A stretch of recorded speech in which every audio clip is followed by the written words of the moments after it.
بسم اللہ الرحمن الرحیم، اللہ کے نام سے شروع جو بڑا مہربان نہایت رحم والا ہے۔ جہنم کی آگ کو وہی آنسو بجھا سکتے ہیں جو وقت سحر ایک مومن کی آنکھ سے ٹپکیں۔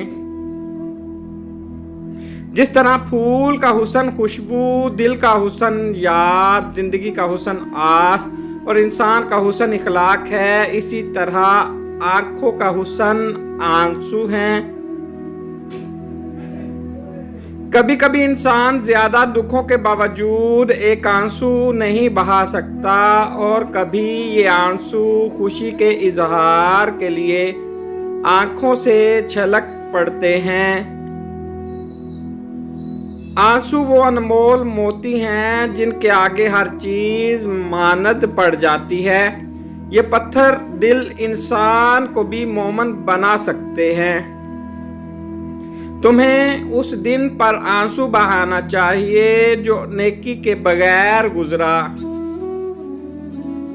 اس دن پر آنسو بہا جو تیری عمر میں کم ہو گیا اور اس میں نیکی اور خدا کی یاد نہ تھی۔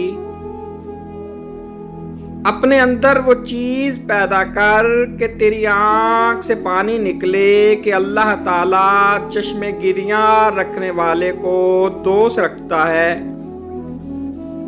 خون کی ندیاں بہانے کی بجائے ایک آنسو پونچھنے کی شہرت زیادہ ممتاز ہے۔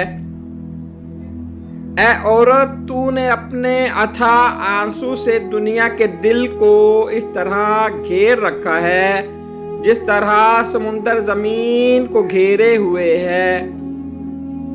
جو آنسو آنکھ سے ہو اور جو غم سے ہو تو اللہ تعالیٰ کی جانب سے ہے اور اس کی رحمت کا حصہ ہے، اور غم کا اظہار جو ہاتھ اور زبان سے ہو وہ شیطان کی طرف سے ہے۔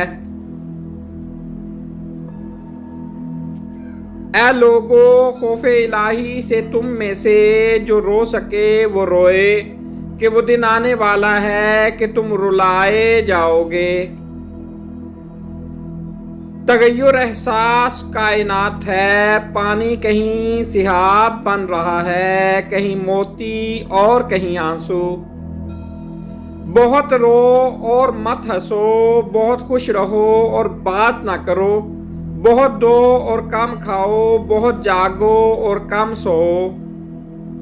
آج سے کل کا جنم ہوتا ہے، خزاں کی کوکھ سے بہار پیدا ہوتی ہے، سوکھے پتے دھرتی کی گود میں سما کر ہریالی اور پھولوں کو روپ دیتے ہیں۔ آنسوؤں کی حدت سے مسکراہٹیں جاگ اٹھتی ہیں۔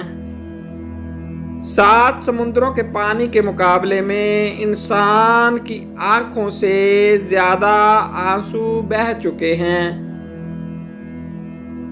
اے انسان، اگر آنسو بہا لینے سے تیری نجات ہو سکتی ہے تو اللہ تعالیٰ کے حضور سچے دل کے ساتھ آنسو بہا لے۔